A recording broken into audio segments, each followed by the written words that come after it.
നമുക്ക് കുട്ടികൾക്ക് ഏറ്റവും പ്രിയപ്പെട്ട ചോക്ലേറ്റ് ബ്രൗണി എങ്ങനെയാണ് തയ്യാറാക്കിയെടുക്കുന്നത് നോക്കാം അല്ലേ. ബേക്കിംഗ് പൗഡറോ ബേക്കിംഗ് സോഡയോ ഒന്നും ഉപയോഗിക്കാതെ ഡാർക്ക് കോമ്പൗണ്ട് ചോക്ലേറ്റ് യൂസ് ചെയ്യാതെ ഓവൻ ഇല്ലാതെ വളരെ സിമ്പിളായിട്ട് തയ്യാറാക്കിയെടുക്കുന്ന ഒരു അടിപൊളി ചോക്ലേറ്റ് ബ്രൗണി റെസിപ്പിയാണ്. കുറഞ്ഞ ചേരുവകൾ മാത്രമേ നമുക്ക് ആവശ്യമായിട്ടുള്ളൂ.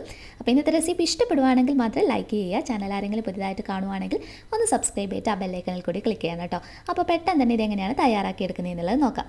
അപ്പോൾ ആദ്യമേ തന്നെ ഇതിലോട്ടുള്ള ബേക്കിംഗ് ട്രേ ഒന്ന് സെറ്റ് ചെയ്തെടുക്കാം. ഞാനിവിടെ എടുത്തിരിക്കുന്ന ഒരു കുഞ്ഞ് ബേക്കിംഗ് ട്രേ ആണ്. 5.5 ഇഞ്ചാണ് ഇതിൻ്റെ സൈസ്. അപ്പോൾ നിങ്ങൾ എടുക്കുന്ന സമയത്ത് ഒരു 6 ഇഞ്ച് അല്ലെങ്കിൽ 6.5 ഇഞ്ചിൻ്റെ ട്രേ വരെ നിങ്ങൾക്ക് ഉപയോഗിക്കാം കേട്ടോ. എൻ്റെ കയ്യിൽ ആ ഒരു സൈസ് ഇല്ലാത്തത് കൊണ്ടാണ്. നമ്മൾ വളരെ ചെറിയ ട്രേ ഇതുപോലെ ഉപയോഗിക്കുമ്പോൾ ബേക്കിംഗ് ടൈം കുറച്ച് സമയം കൂടുതൽ വരും കേട്ടോ. അതുകൊണ്ടാണ് ഞാനത് പ്രത്യേകം പറഞ്ഞത്. ഇത് താഴെ ഭാഗത്തൊന്ന് ഓയിൽ വെച്ച് ഗ്രീസ് ചെയ്തതിന് ശേഷം ഒരു ചെറിയ പീസ് ബട്ടർ പേപ്പർ ഒന്ന് വെച്ച് കൊടുത്താൽ മതി. നിങ്ങളുടെ കയ്യിൽ ബേക്കിംഗ് ട്രേ ഇല്ലെങ്കിൽ അതിനനുസരിച്ചിട്ടുള്ള ഒരു പാത്രം ഉപയോഗിച്ചാലും മതി. ഇനി അടുത്തതായിട്ട് ബാറ്റർ തയ്യാറാക്കിയെടുക്കാം. അപ്പോൾ നമ്മൾ നേരത്തെ പറഞ്ഞു ഇതിനകത്ത് നമ്മൾ ചോക്ലേറ്റ് ഉപയോഗിക്കുന്നില്ല. സാധാരണ ഡാർക്ക് ചോക്ലേറ്റും ബട്ടറൊക്കെ ഉപയോഗിച്ച് ചെയ്യുന്നതിന് പകരം ന്യൂട്ടല്ല ഉപയോഗിച്ചിട്ട് മിക്ക വീടുകളിലും കുട്ടികൾക്ക് വേണ്ടി ന്യൂട്ടല്ല വാങ്ങിച്ചു വെക്കും അല്ലേ. അപ്പോൾ ന്യൂട്ടല്ലയാണ് നമ്മൾ ഇതിന് വേണ്ടിയിട്ട് ഉപയോഗിക്കുന്നത്. ഞാനിത് 10 ടേബിൾ സ്പൂണാണ് ന്യൂട്ടല്ലയുടെ ഒരു കണക്ക്. അതായത് 2/3 കപ്പിന് ഒരു 1/4 ഭാഗമാണ് ഞാൻ എടുത്തിട്ടുള്ളത്. 240 ml ആണ് കേട്ടോ ഒരു കപ്പ്. അപ്പോൾ 2/3 കപ്പിന് ഒരു 1/4 ഭാഗം. അപ്പോൾ ടേബിൾ സ്പൂൺ പറയുന്നതായിരിക്കും ഒന്നുകൂടി നല്ലത്. 10 ടേബിൾ സ്പൂൺ.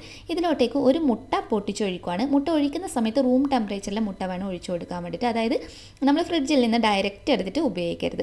ഇനി ഇതിലോട്ടേക്ക് പഞ്ചസാര ഒട്ടും നിർബന്ധമില്ല കാര്യമല്ല. നിങ്ങൾക്ക് ഇഷ്ടമുണ്ടെങ്കിൽ മാത്രം. ന്യൂട്ടലൊക്കെ ഓൾറെഡി നല്ല സ്വീറ്റ് ഉണ്ടാവുമല്ലോ.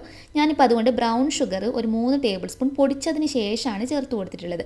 ബ്രൗൺ ഷുഗർ തന്നെ വേണമെന്ന് നിർബന്ധമൊന്നുമില്ല. ഇപ്പോൾ എൻ്റെ കയ്യിൽ ബ്രൗൺ ഷുഗർ ഉണ്ടായതുകൊണ്ട് ഞാൻ അത് ഉപയോഗിച്ചു എന്നേ ഉള്ളൂ. സാധാരണ നമ്മുടെ പഞ്ചസാര ചേർത്ത് കൊടുത്താലും മതി. അപ്പോൾ അത് മധുരം നോക്കിയിട്ടൊന്ന് അഡ്ജസ്റ്റ് ചെയ്ത് ചേർത്ത് കൊടുക്കുക. മെഷർമെൻറ്റിൻ്റെ കാര്യത്തിൽ വലിയ പ്രശ്നമൊന്നുമില്ല കേട്ടോ. അത് അഡ്ജസ്റ്റ് ചെയ്ത് ചേർത്ത് കൊടുക്കാവുന്നതാണ്.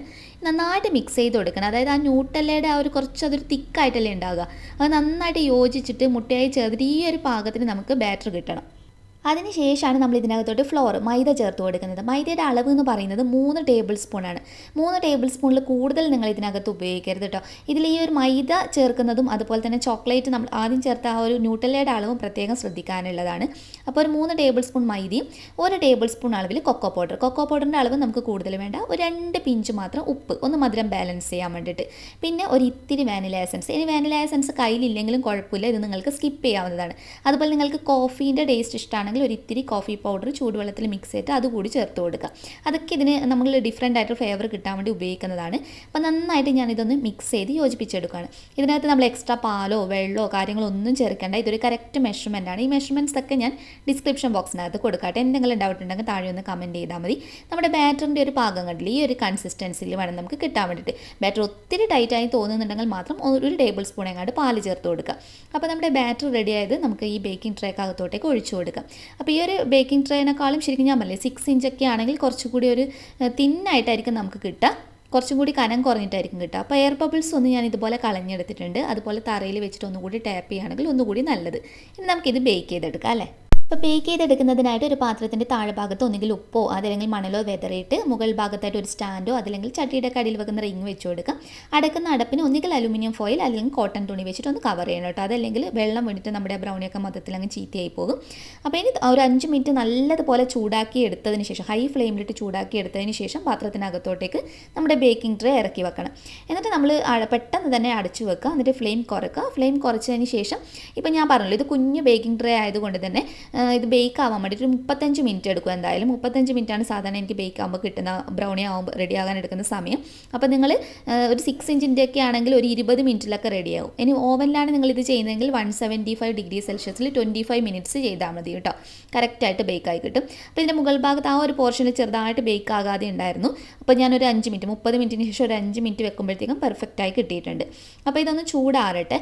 അപ്പോൾ ഇത് കംപ്ലീറ്റ് ആയിട്ട് ചൂടാറിയതിന് ശേഷമാണ് കേട്ടോ ഞാൻ ബേക്കിംഗ് ട്രേക്കകത്ത് നിന്ന് മാറ്റുന്നത്. അപ്പോൾ ആ മുകൾ ഭാഗത്തൊക്കെ നിങ്ങൾ കാണുമ്പോൾ കണ്ടില്ലേ, ഞാൻ കൈ വെച്ചൊന്ന് തൊട്ട് കാണിക്കണം. അതായത് ഒട്ടും ഒട്ടലോ ഒന്നുമില്ല. പിന്നെ നമ്മൾ ഇതിനകത്ത് ബേക്കിംഗ് പൗഡറും ബേക്കിംഗ് സോഡയൊക്കെ ചേർത്തിട്ടുള്ള റെസിപ്പി നിങ്ങൾ കണ്ടിട്ടുണ്ടാകും. പക്ഷേ ബ്രൗണി എന്ന് പറയുമ്പോൾ എപ്പോഴും കുറച്ച് നമ്മൾ സാധാരണ കേക്ക് പോലെ തന്നെ ചെയ്താൽ രണ്ടും ഒരേ രീതിയിൽ തന്നെയല്ലേ നമുക്ക് കിട്ടുക. ബ്രൗണി എന്ന് പറയുമ്പോൾ എപ്പോഴും കേക്ക് പോലെയല്ല, കുറച്ച് ഹാർഡായിരിക്കും. മുകൾ ഭാഗമൊക്കെ കുറച്ചൊരു ക്രിസ്പി ടെക്സ്ചർ പോലെ ഉണ്ടാവുക. ഉൾഭാഗത്തൊക്കെ ആ ചോക്ലേറ്റിൻ്റെ ഫില്ലിംഗ് ഒക്കെ ആയിട്ട് കുറച്ച് സോഫ്റ്റ് ആയിട്ടുള്ളത്. അതായത് ഒരു ഡ്രൈ കുക്കീസൊക്കെ ശരിക്കും ഉള്ള ആ ഒരു പാകത്തിൽ തന്നെയാണ് നമ്മൾ ശരിക്കും ബ്രൗണിയും തയ്യാറാക്കിയെടുക്കുന്നത്. കേക്കിന് നമ്മൾ ഇതിനകത്ത് ബേക്കിംഗ് പൗഡറും ബേക്കിംഗ് സോഡയൊക്കെ ചേർത്ത് കഴിഞ്ഞ് കഴിഞ്ഞാൽ സാധാരണ ഒരു കേക്ക് കഴിക്കുന്ന ഒരു ഫീലിംഗ് തന്നെയായിരിക്കും കേട്ടോ. ഇങ്ങനെ കഴിക്കുമ്പോൾ ശരിക്കും സോഡയും പൗഡറൊന്നും ഇല്ലാണ്ട് കുട്ടികൾക്ക് കൊടുക്കാനാണെങ്കിൽ ഒന്നുകൂടി നല്ലതാണ്. നിങ്ങൾക്ക് ഇതേ റെസിപ്പി ഗോതമ്പ് പൊടി വെച്ചിട്ട് വേണമെങ്കിൽ അങ്ങനെയും ചെയ്തെടുക്കാം. അപ്പോൾ ഞാൻ കുഞ്ഞു കുഞ്ഞു കഷ്ണങ്ങളായിട്ട് ഇതിനെ മുറിച്ചെടുത്തിട്ടുണ്ട്. നിങ്ങൾക്ക് ഇഷ്ടമുള്ള ഷേപ്പിലൊക്കെ മുറിച്ചെടുക്കാവുന്നതാണ്. അപ്പോൾ ഈ റെസിപ്പി ചെയ്യുന്ന സമയത്ത് നിങ്ങൾ മാക്സിമം ബേക്കിംഗ് സോഡയോ ബേക്കിംഗ് പൗഡർ ഉപയോഗിക്കരുത് എന്നാണ് എനിക്ക് പറയാനുള്ളത്. കാരണം ഇതിങ്ങനെ കഴിക്കാൻ തന്നെ നല്ല ടേസ്റ്റാണ്. ഇനി നിങ്ങൾക്ക് സെർവ് ചെയ്യുന്ന സമയത്ത് വേണമെങ്കിൽ നിങ്ങൾക്ക് കുറച്ച് ചോക്ലേറ്റ് സോസ് കയ്യിലുണ്ടെങ്കിൽ ചേർത്ത് കൊടുക്കുകയാണെങ്കിൽ ഒന്നുകൂടി നല്ലത്. അല്ലാതെ കഴിക്കാൻ ടേസ്റ്റിയാണ്, പക്ഷേ ചോക്ലേറ്റ് സോസ് ആണെങ്കിൽ കുട്ടികൾക്കൊക്കെ ഒന്നുകൂടി ഫേവറേറ്റ് ആയിട്ടുള്ളതല്ലേ. ഇത് നമ്മൾ മുന്നേ അപ്ലോഡ് ചെയ്തിട്ടുണ്ടായിരുന്ന ഒരു 3 ചേരുവകൾ കൊണ്ട് നമ്മളൊരു ചോക്ലേറ്റ് സോസിൻ്റെ റെസിപ്പി ഇട്ടിട്ടുണ്ടായിരുന്നു, കുറേ കാലം സൂക്ഷിക്കാൻ കഴിയുന്നത്. അപ്പോൾ ആ ഒരു സോസാണ് ഞാൻ ഒഴിച്ചു കൊടുത്തിട്ടുള്ളത്. ആർക്കെങ്കിലും വേണമെങ്കിൽ അതിൻ്റെ ലിങ്ക് ഞാൻ ഡിസ്ക്രിപ്ഷൻ ബോക്സിനകത്ത് കൊടുക്കാം കേട്ടോ. അപ്പോൾ നല്ല സിമ്പിളല്ലേ. അപ്പോൾ ഇതിൻ്റെ മുകൾ ഭാഗത്ത് ഞാൻ കുറച്ച് കശുവണ്ടിപ്പരിപ്പ് ജസ്റ്റ് ഒന്ന് ഗാർണിഷ് ചെയ്തെടുക്കുന്നുണ്ട് കേട്ടോ. അതൊന്നും നിർബന്ധമില്ല കാര്യമല്ല.